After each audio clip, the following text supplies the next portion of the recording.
starts with breaking news. Breaking news, a body has been found on Horn Island near where missing 18-year-old Nolan Wells went missing. Search crews like this one you see here in the air have been searching for him for more than 40 hours now. Thanks so much for joining us. I'm Brandy McGill. Will Polston has been on the scene at a command post in Jackson County all morning as they search, and he now joins us live. Good morning to you, Will. Hey, good morning, Brandy. We got word here just at about 8:45 that there was a body found on Horn Island, and the officials are now working on bringing that back. Now, as of right now, we do not have an identity of the body that was found, but I can confirm that Nolan Wells' family is here at the Lake Mars boat launch. Now, they've asked us not to show the camera in that direction right now of the family grieving.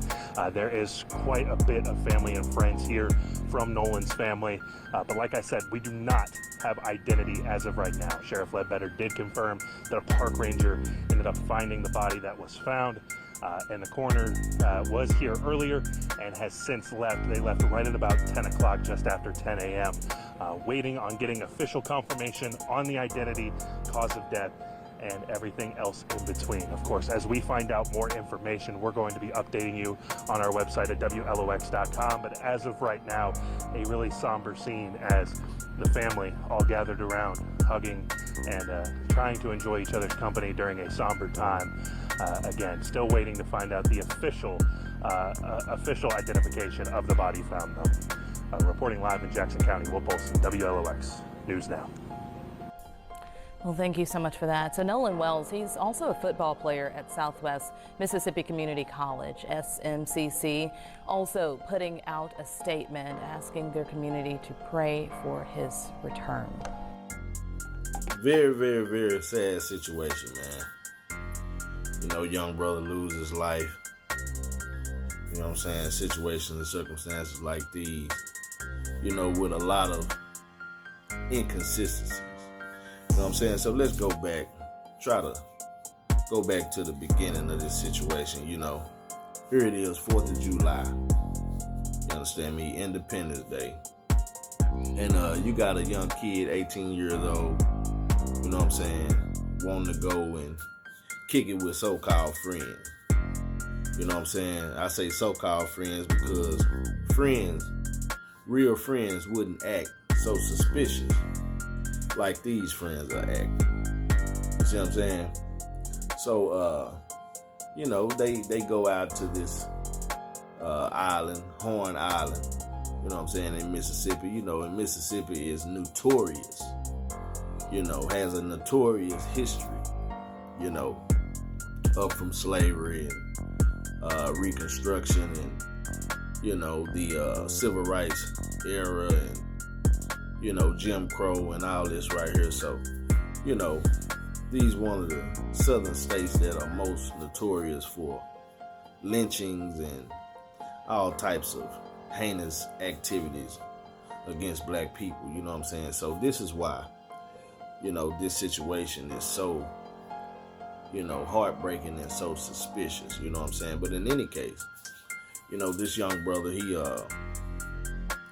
goes on a boat trip to have fun with friends. You know what I'm saying? These friends being named Warren, Eli, Eric, Wyatt, and Morgan. Now, 3 friends are actually in these pictures. You know what I'm saying? With him. You know, and I don't know exactly which one is characterized by those particular names, but these are the characters, you know what I'm saying?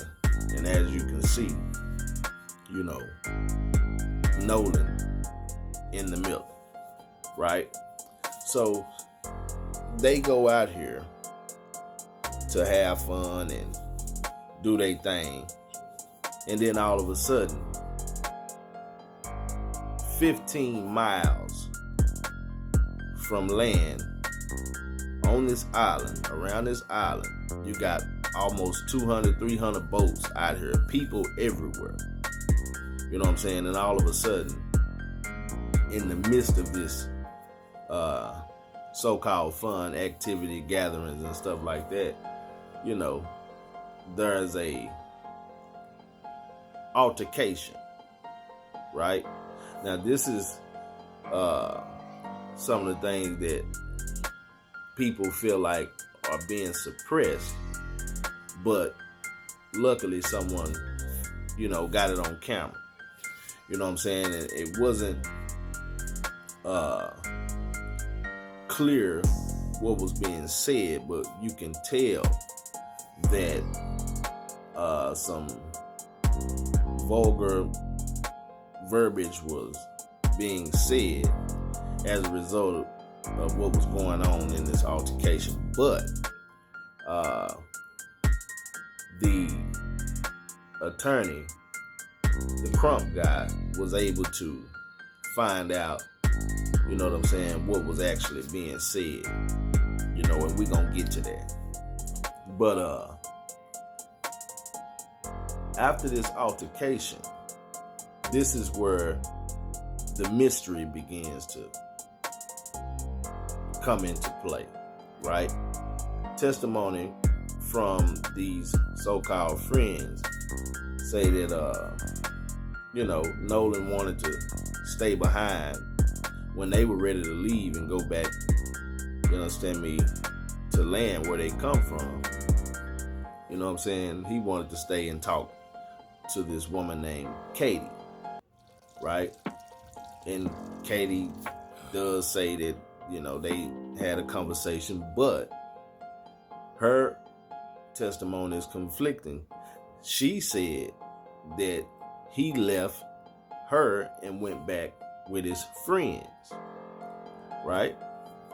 So this is the conflict of interest. This is where this begins to take place, because from that moment, this young brother seemed to have vanished based upon this testimony. You understand? So then the truth began to come out. You know, you got these so-called friends begin to cover their tracks, and they begin to lawyer up, and, you know what I'm saying, begin to plead the fifth, operating under the Fifth Amendment, and they don't really want to say much, right? And it comes out that this young brother's phone is not with him. Now, why, according to their testimony, why would he choose to stay behind 10 miles from land at this island without his phone or his car keys? You know, it don't make sense. So, luckily, you know, somebody began to record the altercation, and then recording the altercation, right? What Crump begins to get revealed is not only what was said, but who was saying it. And it turns out to be Nolan. Nolan is saying, give me my effing phone. He's saying this. You see what I'm saying? So, with that being said, we gonna look at the little clip, and not only that, you know, we gonna use the visual evidence and the audio evidence, you understand, to find out who's telling the truth, because this mystery is wrapped up, you understand, in this, you know, phone situation, right? And whatever is in this phone and whatever, transpired to where this phone becomes the object of attention has everything to do with certain components that lines up with his disappearance. Check this out. Video of this, you can hear an argument going where Nolan is saying, "Give me my freaking phone. What are you freaking doing?" And so then his phone ends up missing.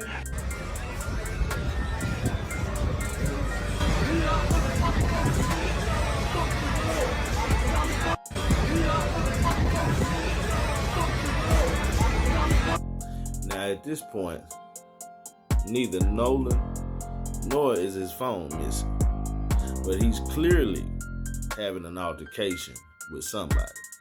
Now, there's testimony that came out from, I don't know who the young lady is, but she, I believe, wants to be anonymous. And she said that she heard that it was Nolan and the people he came with who had the altercation with each other. Hold on, family. I'm back, family. My son, he likes to help me do these presentations. But anyway, neither Nolan or his phone is missing. But clearly he's having a confrontation with somebody, and it was said to be him, you understand me, and having an altercation with the people that he came with, his so-called friends. Now, why do they have his phone? I don't know. But there was said to have been some deleted content from his phone. So, a lot of these inconsistencies have begun to come out, right? Now, when Nolan was reported missing, his mother ended up getting the phone back. Now, the first story came out was that one of the friends returned the phone, but that's not what happened. What happened was they tracked the phone because the mother went into the app and tracked it down. You see what I'm saying? And only then did they return the phone, right? So you have some diligent detective work being done by the Crump attorney, who they got on the case, and they had began to, do some press conferences, got on TV and began to expose what was going on. Check this out. I received a phone call from Warren. He's like, but no, he didn't come back with us. Well, how were you able to get the phone? So we tracked it, and my friend Tashima went and picked it up. It wasn't like they said we got his phone, they tracked it. And that highlights all these contradictions. Contradiction after contradiction. See what I'm saying? This young brother, clearly there's some foul play. And, it started out, Mississippi law enforcement, when they recovered the young brother's remains, first thing they said was no foul play, right? But the people who found it, they ended up saying that when they recovered the body, mind you, he had been in the water allegedly over 40 hours. Now, logging sets in on the body at about 12 hours. You see what I'm saying? you start seeing signs of logging. Had he been in the water drowned, like people are saying. But the people who recovered him said that had not even taken place. So all of these inconsistencies of what happened to him are clearly showing signs of foul play. You know, people want to make this thing, they want to say it's not about race, but you have these types of things happening so often where a young black brother is amongst white young men going out hunting, going out fishing, swimming, and they don't come back alive. You see what I'm saying? And that's what tends to make this thing racial, right? Now, I don't know what they had against this brother. I could go down the line and speculate, you know, because I'm not going to say a young lady was involved, but they said a young lady was the reason he decided to stay behind and talk to the young lady while they go back, you understand me, to land. So, you know, even with his car keys, you know, the dad spoke in the press conference and spoke about him going to retrieve the keys that were at one of the, I'm just gonna straight out and say suspects' place. You know what I'm saying? And before we get to that, you know, it's just a sad situation. This young brother had a promising future. Football star. He was very, very charismatic, loving, kind. You know, and his day one friends, I was able to see a podcast he was on with two of his day one friends, and they happen to be black. You know what I'm saying? And they say that he grew up with these guys, but you know, things are different, you know, when affluent white young men have a so-called peer young black brother that has a lot of talents and stuff like that, and seems to excel in a lot of areas in life in their presence, and